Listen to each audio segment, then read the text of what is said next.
हमारे traffic plans हैं जो कि विभिन्न स्थितियों में एक्टिवेट होंगे। हमारी कंटिजेंसी प्लान्स हैं जिनकी हम लोगों ने बड़ी गहन मॉक ड्रिल्स की हैं।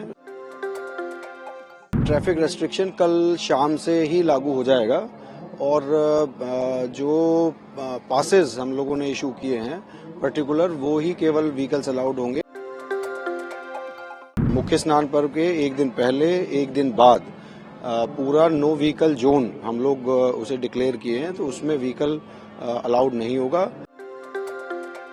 कोई वीआईपी प्रोटोकॉल नहीं है और कोई 4 पहिया वाहन 2 पहिया वाहन वो मेला क्षेत्र में नहीं रहेंगे। संगम नगरी प्रयागराज में 13 जनवरी से महाकुंभ शुरू होने वाला है।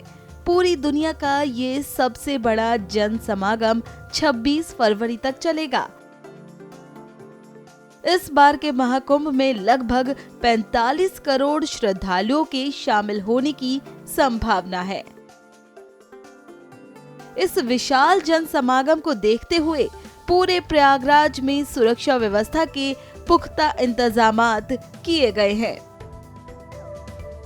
12 जनवरी की सुबह 8 बजे से ही पुलिस फोर्स मेला क्षेत्र के निर्धारित स्थानों पर तैनात हो जाएगी। सरकार की सुरक्षा व्यवस्था के मद्देनजर तैनात होने वाले जवानों को आज ब्रीफिंग दी गई। बता दें कि प्रयागराज को जोड़ने वाले 7 मार्गों तथा सीमावर्ती जिलों में अवैध सुरक्षा का बंदोबस्त किया गया है।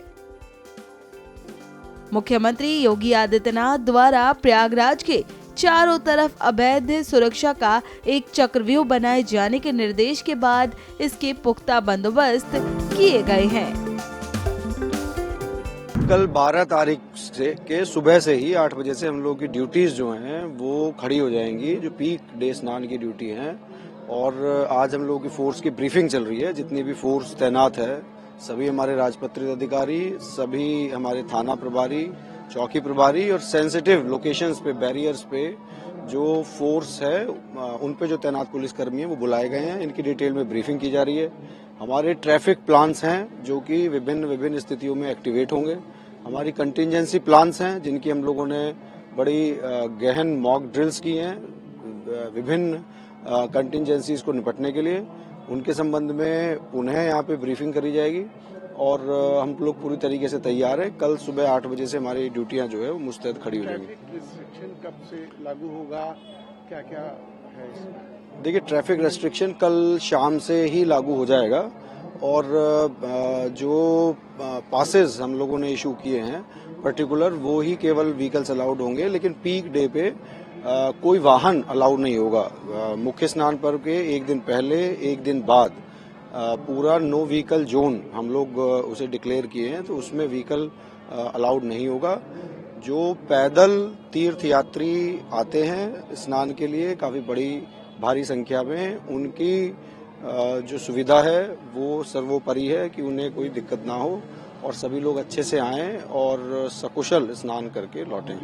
कोई वीआईपी प्रोटोकॉल नहीं है और कोई 4 पहिया वाहन 2 पहिया वाहन वो मेला क्षेत्र में नहीं रहेंगे। आप लोगों ने देखा होगा मेला क्षेत्र में विभिन्न जगहों पे मोर्चे हम लोगों ने लगाए हैं सिक्योरिटी थ्रेट्स के मद्देनजर, जिनपे कि हमारी स्ट्राइक टीम्स हैं और हम लोगों ने मल्टी लेयर्ड बैरियर्स लगाए हैं जो कि वहाँ पे भी हमारी स्ट्राइक फोर्स तैनात है। तो सिक्योरिटी के पॉइंट से हम लोग पूरे तरीके से सजग हैं। और किस किस तरीके की फोर्सेज? देखिए, सुरक्षा की दृष्टि से मैं ये तो डिस्क्लोज नहीं करूंगा कि कितनी फोर्स है, उसका संख्यात्मक विवरण नहीं बताऊंगा, लेकिन आप ये विश्वास रखिए कि बहुत संख्या में फोर्स है। स्पेशलाइज्ड यूनिट्स हैं जो कि स्टेट पुलिस की, सेंट्रल फोर्सेज की, स्ट्राइक टीम्स, हर तरीके के एंटी टेरर यूनिट्स, वो सब हम लोगों के पास तैनात हैं और मॉडर्न इक्विपमेंट्स, गैजेटरी हम लोग की इन प्लेस है and we are fully prepared for the main event.